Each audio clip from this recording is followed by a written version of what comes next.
This week we are completely nerding out about X-Men 97, and then we talk comics with our friend Jordan from C J Collectibles. Welcome to the Infinite Taylorverse.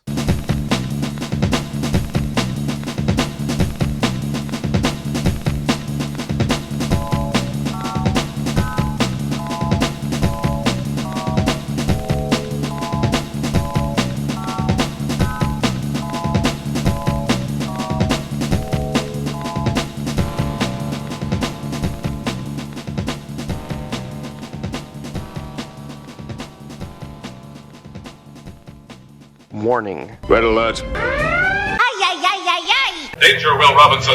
Danger. That's the emergency alert. This episode is full of spoilers for some of the latest and greatest nerdy movies and shows. Spoilers. Listener discretion is advised. What's up, everybody? Welcome to the Infinite Taylorverse podcast. I'm Billy Taylor. And I'm Taylor Oxford. And this week, we are joined with a special guest, and we can't wait to talk to them about, the things they've got going on, their business, their collection, all the fun stuff that they're doing. But as usual, before we jump into any of that, Taylor, what have you been nerding out about this week, man? Well, I've been nerding out about the fact that I went and saw the God Beast collection. Nice. Toy collection I got to see in person, and it was an honor, and it also made me feel like I need to step my collecting game up a lot. So it was one of those kind of things where I was like, oh, okay, this is awesome. Oh, that's awesome.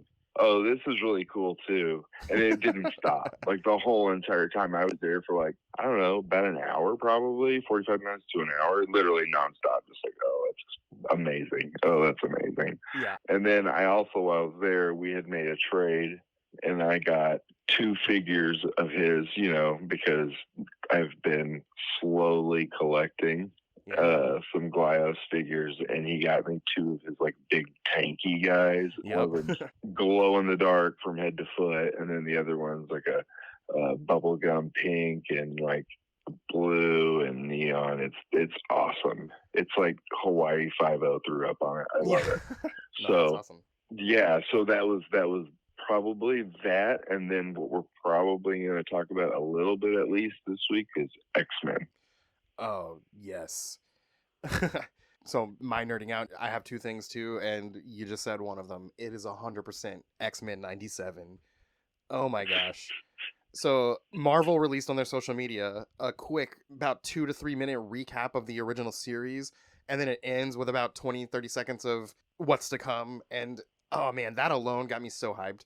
But when I turned on X-Men 97 and the modern twist version of the classic theme song starts playing, and I'm not even kidding, I'm all covered head to toe with goosebumps from it.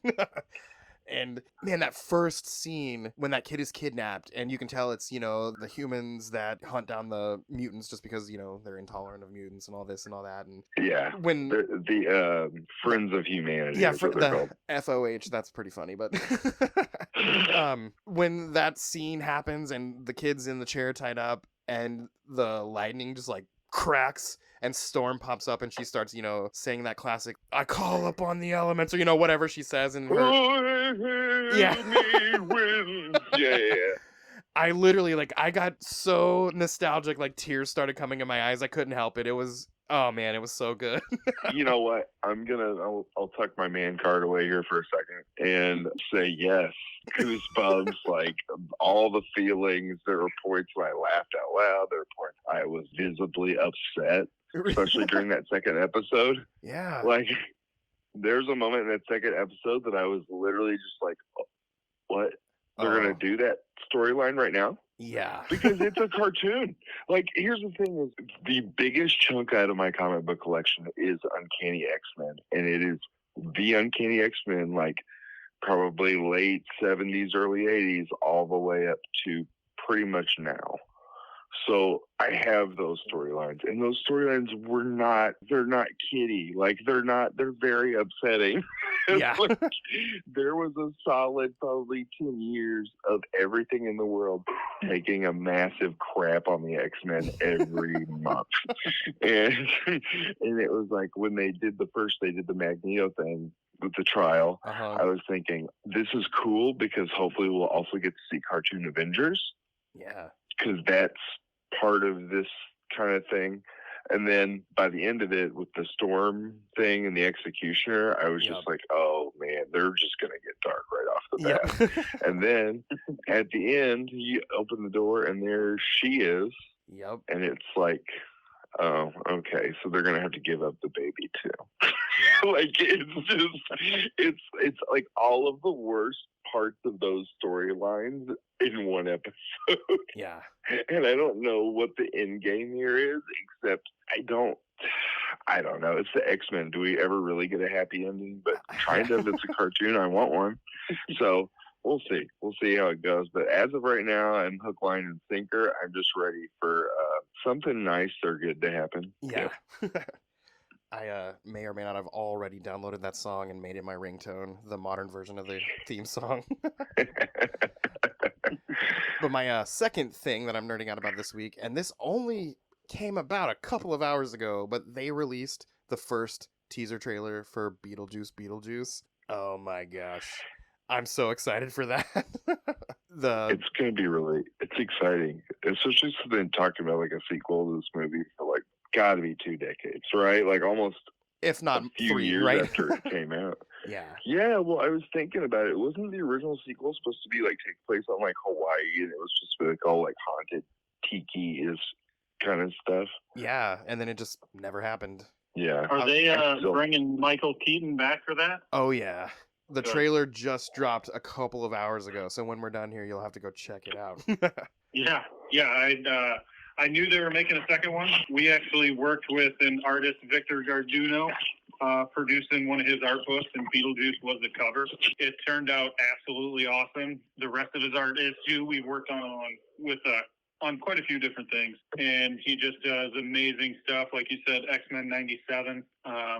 We just released a little over a month ago his Southern Belle, and that was published the book inside is Remember by the creators of Black Cotton. But I mean, that cover is the first one he's done, a naughty and a nice cover for us, and I think he just knocked it out of the park. There was a lot of controversy over the cover, but I think we're past that now because I mean he's got enough fans that the stuff sells. Yeah. Nice. Well, hey, that leads us into our special guest here, Taylor. How about you give us an introduction? Well, from C J Collectibles, this is Jordan, future brother-in-law, and yeah, introduce yourself. Tell us what you do. Tell us your collection journey. I guess we'll kind of ask you questions as you go. That sounds great. I guess like the first question is, what was the spark, and then how long between that and then established?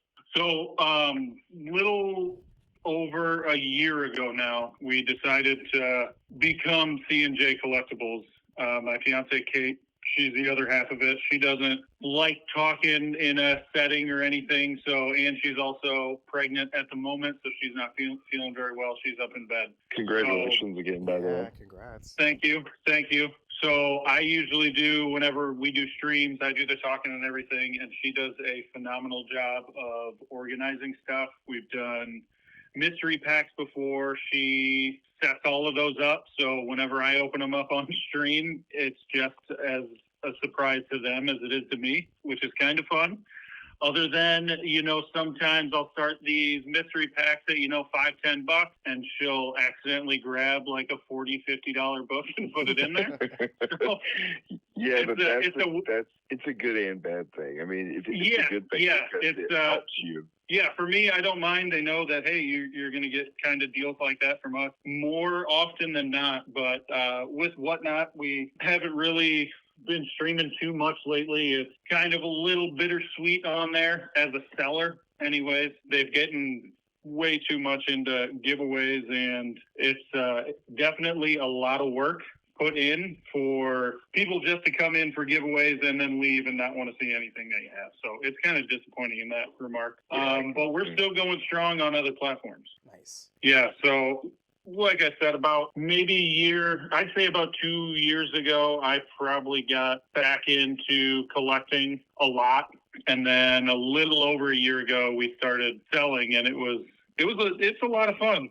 You get to go look at people's collections, and it's not just going to be taking up space in your garage. You get to look through them, you get to treasure hunt, and then bring that joy to people on stream or Facebook or Instagram and stuff like that. So we definitely enjoy doing that. I know Kate definitely enjoys the hunt of it. Oh yeah, that's the part that keeps us going. It's the paper crack. Yeah. As some people call it.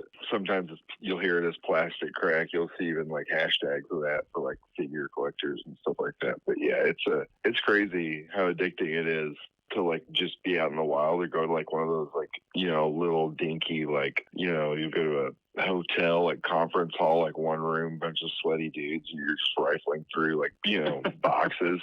But like sometimes it was like, yeah, I'll take that whole box, and like you know what I mean, and then just take it home, and then you're like, there you go, made my money. I've 100% done that. Gone. I go with the whole box. Yeah, usually when I go there, I like right when I walk in to a place like that, I go, what's your price for like a full box? And then they give me a price, and I'll go to the first box and I'll just empty it. And then go to the very end and then just fill it up as I go. And then they don't care. It's like, hey, I got to get rid of this crap, man. A lot of it's from guys who just go to estate sales, and that's all they do. Yeah, like I've got boxes and boxes here of stuff that, could go to estate sales or flea markets, stuff like that. Just 50-cent dollar book stuff, that kind of stuff. More fillers for anything. But one of the better finds we did have, I drove all the way over to Crown Point, Indiana. Nice. And this guy, he posted something on Facebook saying, I'm getting rid of this collection, come on over. I show up there, he's got 11 boxes, and he says he wants like $75 a box, and his entire garage is all comics. He's just selling these ones. So I picked through them. I think I picked 6 or 7 boxes. He's like, you can mix and match some, just, take some of the 50-cent books with the $20 books. I was like, that's perfectly fine with me. Let's do that. So I noticed a Spawn box on the wall, and I'm a big Spawn fan. And it's labeled 100 to 300, and it's a long box. And I said, do you know what's in there? And he's like, well, I can't tell you the exact titles or the exact issues. I just know between those two numbers are there. And I said, let's make a deal, but you can't open the box and you can't flip through it. So I've done this deal too, but go ahead. I'll tell you mine after yours. Yeah. So he pulls it out. He takes the lid off. It's about 3/4 of the way full. And I was like, just looking at it now, I'll give you $550 for this box. And he's like, all right, you got a deal. And I got it home, and man, there was some heaters in there for sure. I think he was more of he buys and sells collections all the time. He had one box that I told Kate, this box is worth more than our house. Please don't drop it. Because he had about 10 Amazing Spider-Man 300s in there, about 10 Transformer #1s, Tales of Astonishing, just all tens of thousands of dollars worth of books in this box. And I said, this should be in a safety deposit box, not sitting in the garage. What a horrible find, goodness. Yeah, I know. I would have had to take out a second mortgage to afford that box. Goodness gracious. That's awesome, man. Yeah, so I'm still in contact with the guy. Whenever he decides to sell anymore, he usually gives me a call. That's good. It's good to develop relationships like that, especially like in what you're doing and what we do is like, hey, we'll trade you this for this. I've gotten a hold of some really cool stuff just by just association, which has been really neat. Yeah. My craziest deal like that ever, there's a guy, he owned this, I don't know if you remember, Billy, but do you remember that it was like a Warhammer place that was near your old place in Olathe? Yeah, near Austin's and Pizza Hut. Yeah, what was that place called? It's 31st Century Hobbies or something like that. That's what it was. So that guy there was a very lonely person. And he had this huge comic book collection that, like, at the time I was just like, okay, I wasn't even like really, really collecting at the time. It was more of a casual thing. I actually think this is like one of the few things that like got me back onto it. I collected a ton when I was younger. Wasn't cool in high school, then got back into it in college. But this guy, he's a lonely guy. I go and talk to him for a little bit about comics or whatever. And he had these boxes. He goes, yeah, just whatever. Just I don't know. He come in a lot. Give me 25 cents an issue. I was like, okay. How much for just like all 4 of the boxes? And he goes, I don't know, $50. I was like, okay. Take it home. And I go, well, I did ask him. I go, do you know what's in here? And he goes, I might. And I go, okay. He goes, just, come around once in a while. I was like, yeah, okay. And so, like, take it home, and it's like Uncanny X-Men, this like ungodly run of like 200 issues straight, all Claremonts, all in perfect condition, not a single one, like all the side issues, like if it's a storyline that has like multiple parts, he has the multiple parts from the other comics, and it's all uncanny. Like it's wild. I like take it home and I'm just sitting there like as a college kid just thinking, oh my God, this is crazy. Yeah. And then what was crazy, the last box was all the newer stuff. Well, the newer stuff, it was like he had that whole entire Red Hulk run, like before they found out who Red Hulk was. Oh, geez, that's a tip-top find right there. All the way through. Wow. No, I think he literally was like, because they sold comics for a little bit of time. I think he literally put them in there, just bagged them and boarded them. But yeah, it was wild. It was wild. That was my craziest one. So those 6 boxes or whatever that I picked up over from Indiana, I saw the craze after I watched the Super Bowl for the first commercial. Basically, I think like most nerds did for Deadpool. Yeah, And then that Monday, Secret Wars is going crazy. Yeah. So I see number 5, the cover of it on my Facebook feed, and I know that cover, and I've seen it before. I'm gonna go check one of those boxes. Well, there is 0 through 9 sitting right there, perfect condition, in the back of one of these boxes that I picked up from him. I was like, man, that is fantastic. That's incredible. Yeah, I got that one. I got that whole Secret War. The only one I don't have is the Black Suit Spider-Man cover of all the Secret Wars comics. That's the only one I'm missing. Yeah, Secret Wars 8. Mm-hmm. But I have all the rest of them. Like I have all the rest of Secret Wars first run, second run. I have Secret War all the way through, and then I have all the new ones. Yeah, I had a Secret Wars number 8, I think in a 7.5. So, I mean, it wasn't a super high grade, but it was in the back of one of my streams, and the guy made me an offer on it. It's usually, if it's up on the wall, it's something that I'm not selling, but he said, man, it's the last one to complete my collection, which anybody can say. He could have just wanted it. Yeah. It was a 7.5, and if I wanted one, I definitely want one in the 9. Oh, yeah. Yeah, so I sold it to him, and now I'm on the hunt for another one for a decent price. Have you encountered the 2 different collectors? Like you'll have the ones who are like readers, and then you have the ones who are they never have opened one in their life. Like, have you encountered that? Yeah, the cover bandits. Yeah. Yeah, we've actually, the Comic Collective has said that before. Like, there's, other than like our art books that we've done, there's more to the book than just the cover. Yeah, it's really interesting because that's a big thing at like cons and stuff, and it's something that has been debated in the community for like a long time. Is like which one of us is more insufferable, and I'm not really quite sure which because at least one of us is making money, Yeah. I think there has to be, if you're in the sales of it, I think you have to be a little bit of both. Yeah. Because you have to know what you're talking about. Storylines in order to talk to customers and, hold a conversation, hold their attention. And then you also have to know, like, whose covers are hot right now and your pull box, what movies are coming up that might, in 4 months, is this book going to be worth, $50, $60 at a $3.99 cover price? So there's a lot more research into it than whenever I first started doing it, I initially thought. Yeah, okay. That's awesome. So I guess, like, we'll just ask you a couple fun questions. What do you think your ugliest cover you own that is worth some money? That's worth money? Uh-huh. Yeah, like there was that Wolverine cover that came out not too long ago where he looks like a little kid. Yeah. Yep. That I don't have one of those. I've never been a huge fan of Do You Poo, but I know that the artist made a rendition of that just because it was voted worst cover of the year. Yeah, there's one that I'm looking for that I swear I had it, and now I can't find it. Is the Rob Liefeld The Floating Heads cover, the Captain America cover with the floating heads? That one's not great. No. I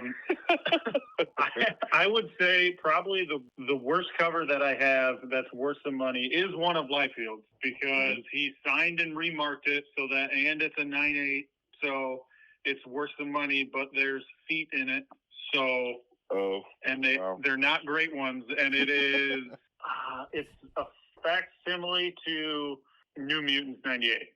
Oh yeah, I have that. Yeah, it's a modern one. It's not very appealing cover, but I mean it's still like, because it's signed and blood sketch remarked, it's about a $350-$400 book. Wow, that's crazy. Yeah. What's your favorite cover that not one that you've personally taken part in, but one that you're like, oh, I had to track that down once I saw it? This past June, the last June, I found Clayton Crane's Venom #7, Trade and Virgin, and I had been looking for him for so long. That's whenever he told me Infinity Gauntlet. Yeah. And I found him raw, which is what I was looking for, because I went to MegaCon this year and I knew Crane was going to be there. So I had him sign, and he was actually offering remarks this year, which is what he never does. So he offered remarks. I got them both signed and remarked. I went with the press, even though I didn't think it needed it, but they both came back 9/8, and those will go to my children. Awesome. That's amazing. Billy? Do you personally, outside of comics, collect anything else? We probably started collecting Funkos after we visited Taylor. Yeah. I think there's just shy of 300 or so on the wall that we got. Nice. Yeah. As far as collecting anything else, I think that's about it. I did Pez whenever I was younger. Oh, nice. And it was so hard. Yeah, it was so hard to have all those bagged candies sitting there, and my grandma told me every time she bought me one, don't open those. So I've got a box or two of just old Pez, like the full Star Wars run from the 90s. Those are all in the bags and everything. Yeah. Nice. I remember a big Pez thing selling not a few years back. It was like a Star Trek Pez like set or something, and it went for like crazy money. And I don't remember why. It was some like color was wrong on something or something like that. I can't remember. Like a comic error. Yeah, it was like it was like one of the packages that you could buy like as a set, you know, and it was like the set looked like the hole where everyone sits, you know, and they had the Pez in the different positions, and I can't remember why it's sold for like not even that much, but now it was like at the time, then later it was sold for crazy, and I couldn't remember why now. Anyway. Yeah, I know it was more my sister who collected them, the Beanie Babies.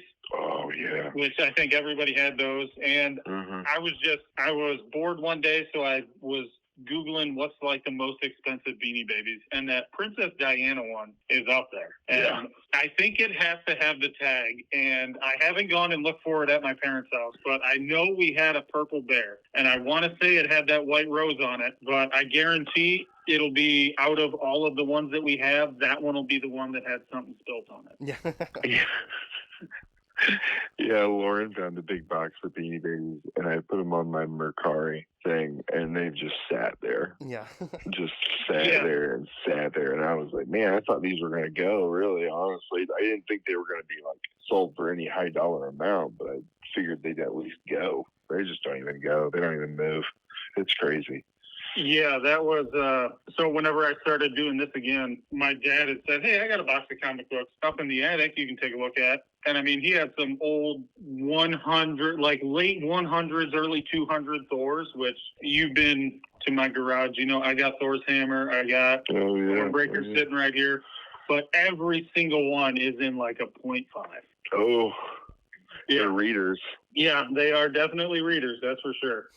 So I ended up tracking down, I'm working on the 100 series now. I've got most of the 200s, quite a few of the 300s, 400s here and there, but I started kind of right at 125 right before they started Thor's official series. So I got 125 and 126 for sure. Okay. And then I'd have to look to see what other ones I have in there. I think I don't have the rest of the 20s and 30s, but I think I start again at 40. All right. Well, I got 2 more questions. What about you, Billy? Okay. It's not so much a question. I had a comment to jump in on the items with errors conversation. Yeah. Back when I was a kid, everyone who listens knows this about me. I was a crazy Power Rangers fan. And do you remember those flip head toys, the ones where you like squeeze their legs and the head morphs into the helmet? Oh, yeah. Yeah. I had it was a package for Billy the Blue Ranger, but inside of it was Tommy the Green Ranger with his weapons and his outfit and everything. And we found that on the shelf or whatever at Walmart, and my dad was like, "We are never opening this." And it was like the coolest thing that I had for forever. And then like fast forward to I'm off to college and my parents aren't together anymore and all my stuff's in my mom's house, and she got rid of so much stuff, and that was one of the things in that stuff, and I was livid pretty much. Oh, yeah, I can imagine. That's one thing that I'm glad that I've always had, like a collector's mindset, so that now that I am going to have a child, whenever they want to collect something, I can be like, oh, hey, that's not right. Yeah. Mm-hmm. We should, I'll buy you another one, but we're going to put this one off to the side. Yep. Yeah, exactly. I know my own kids. Yeah, here's your college fund. We're putting that in this box. Yep. Yeah. Oliver, my oldest son, he's kind of lately been on Christmas and birthday and stuff. He'll get some figures or books, and he'll look at me and be like, "Should I open this?" And I'm like, "Dude, that's up to you." And then there's a few superhero figures and stuff, like the cool, what are they, the like Marvel Legends and things like that. And he's got a couple that he's like, "I'm just not gonna open this." And I'm like, "Dude, are you sure you can play with it?" But he's like, "No, I'm not gonna open it." And I'm like, "I've created a monster." See, and I'm on the other end where I'm like, I just want to pose everything. I want to absorb all the knowledge. I want to, as a play kid. But yeah, I loved it though. Yep. You know, it's like it's a different kind of view of it. But I don't think either one is wrong. You know what I mean? Yeah. Yeah. I mean, that's why one of Kate's dad's friends has a storage unit that he didn't even know about because his parents always bought him 2 toys for Christmas. One went to a storage unit, and then he played with the other one, which I thought was a fantastic idea. Like the original board games and stuff like that, still in the plastic. He's like, yeah, whatever. They handed me the keys to it one day. I was like, are you serious right now? Like, that is thousands and thousands of dollars worth of old toys. That's awesome. Yeah, old toys are crazy too because like there's gonna be no yellowing. There's no sun. Yeah. There's no smoke damage unless the place burned down, which obviously it didn't. You know what I mean? It's like, yep. That's disgusting. That's amazing. Yeah. That is very so, very like, jealous whenever he told me that. I would have just been like, excuse me, I need to go puke now. That is wild. Yeah. I whenever we started, I forgot to say what I was nerding about. Oh, yeah. Go ahead. Go for it. So I got home today, and usually on my front porch, whenever I see a box there that's about 8 by 10 by 12, I get pretty excited because, something came in. And I got in the Last Ronin #2s. The Revolutions. Oh, yeah. They are sick looking. I don't know if you've seen the Raymond Gay covers yet. They're I think I have. Yeah, it's a like black and green cover. It's kind of like Batman Spawn #1. Oh, okay. Yeah, so there's that one, and then I got some Stan Sakai's in, and those are probably my favorite one just because it's like all a pastel cover. So I'm definitely keeping a couple of these for sure, because I know Last Ronin did really, really well that whenever that series came out, but it was mostly like the Miko Soyans, but I don't think he's doing any #2 covers. Yeah, I don't know. Because it's IDW putting that out, right? Yeah. IDW is weird with covers. To me, it's as long as I've ever collected anything from IDW, it's like Transformers or I had Turtles here and there, G.I. Joe, whatnot. But there was a lot of inconsistency in covers. Like they'd like sometimes they'd release like 5 covers for one issue, and then sometimes just the one. But there didn't seem to have any sort of rhyme or reason to it. My buddy always thought that IDW and Dynamite were actually just funneling money for the mob.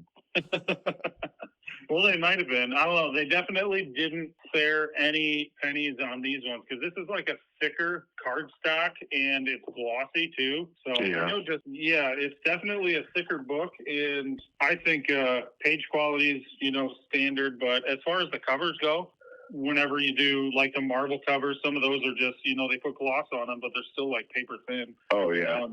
Yeah, definitely have some girth to it. I miss prestige format in the late 90s, early 2000s. Would be DC would do the prestige format. Remember those, Billy? Yeah, I do remember those. Yeah, where you could like barely fit them into a bag and board, but it was whatever because they were so cool. Yep. That is one of the. So I'm working on them. Taylor, you have one of my wood burns that I designed. Yeah, I have it all nice and displayed. Good. Glad to hear it. So with one of our covers that's coming up, I'm working on perfecting it.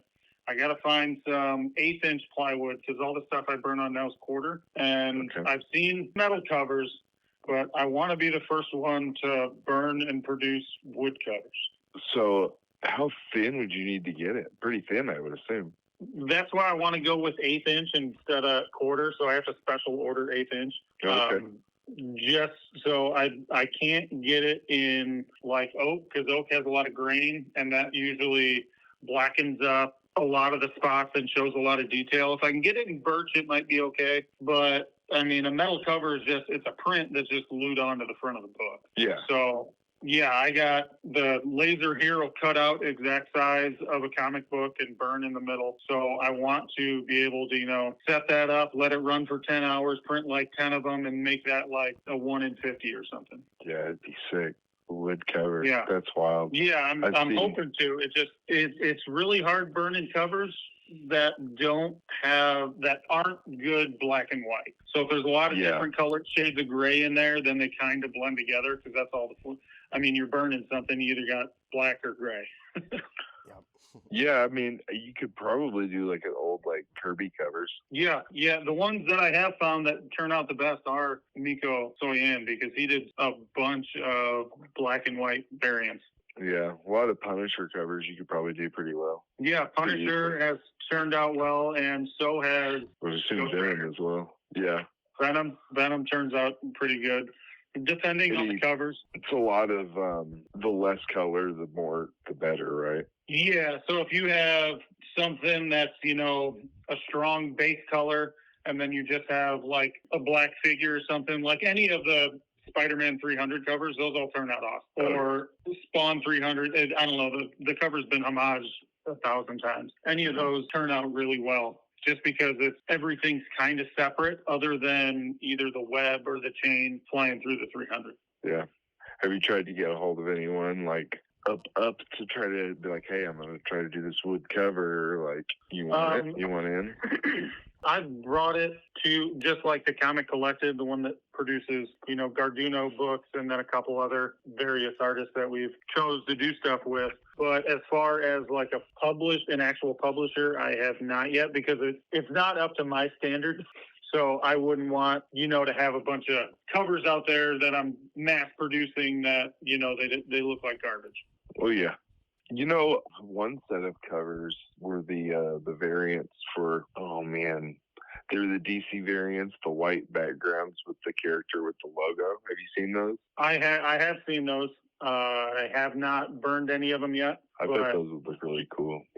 Yeah, they would. I know exactly what you're talking about. Those would turn out pretty nice. Well, right on. Billy? Yeah, I was just sitting here thinking we're getting a little close to wrapping up. And before we do any of that, Jordan, tell anyone who's listening, where can they find you on any social media, any format to purchase your stuff? Where can they find you? Where can we send you? So we don't have a website yet on Whatnot, Facebook, Instagram, and eBay. You can find us it's C&J_collectibles. If you type in C&J Collectibles, the same thing comes up, but that's like our tag on Whatnot and Instagram. Mostly Facebook, it'll just be C&J Collectibles. We post some stuff on there. If you have any questions about books that are coming out soon, or if you're looking for something, one thing being in this industry a little bit is if I don't have it, I have the resources that I can probably find it, unless it's a very, very rare book. Like, I'm not going to be able to find you a 9.8 Hulk 340 No. in your price range. But unless you already have one if you can afford it. Yeah. But yeah, some other stuff that might be harder to find, back issues, stuff like that. Between the Comic Collective, I bet there's 300,000 books between all of them. There's one book I'm looking for. I'll talk to you after this, though. Yeah. If I can send out a message, it'll go to 10 sellers, collectors, and everything, and probably be able to find it pretty quick for you. Right on. Nice. Sweet. Well, Jordan, thanks for joining us tonight and talking comics, and hopefully we get some of these listeners to hop over to your platforms and get some books. Yeah, that'd be fantastic. And congrats on breaking 150. You're in the 160s now. That's awesome for you guys. I know we're going to have next week a special episode because we've been kind of busy with conventions and, life and all kinds of stuff. We just entered year 4 of doing this, and we kind of weren't even thinking about it. We didn't even know until Billy said something the other day, and I was like, oh, okay, yeah, we better do something about that, I guess. Yeah, I think we're already 5 or 6 episodes past, so next week, that's a important. few episodes late, we're going to celebrate year 4 happening. Well, that's awesome. Congrats on that. Hopefully there's many years to come. Yeah, thanks. Yeah. And I know I keep saying it all the time, but we started this just a couple of nerds having fun, and as long as it's fun, we're going to keep doing it. Yep. Yeah, that's one thing that I don't think will ever die. There's always going to be nerds out there. Yes. Yeah. And I love that, again, another thing we talk about all the time. I love that it's cool to be a nerd these days. It's kind of, I'm a high school teacher, and you got the band kids and the smart kids and the football players and the baseball players, and it doesn't matter. They're all nerds. They all are, and it's really cool. Yeah, 100%. That's you can finally, go out and there's a plethora of people that you can be like, oh my God, I found this awesome book. Yep. Sweet. Well, again, thanks for joining us tonight. Listeners, go to all of his pages, find some stuff, and hey, at the very least, get on there and say hey and ask him about some books. Yeah, absolutely. We'd love to hear from you, and thanks for having me, guys. Yeah, you're welcome. Absolutely. But hey, as for us here at the Taylorverse, I've been Billy Taylor. And I'm Taylor Oxford. And come back next week, guys, to celebrate entering year 4 of the Taylorverse. Adios. Bye.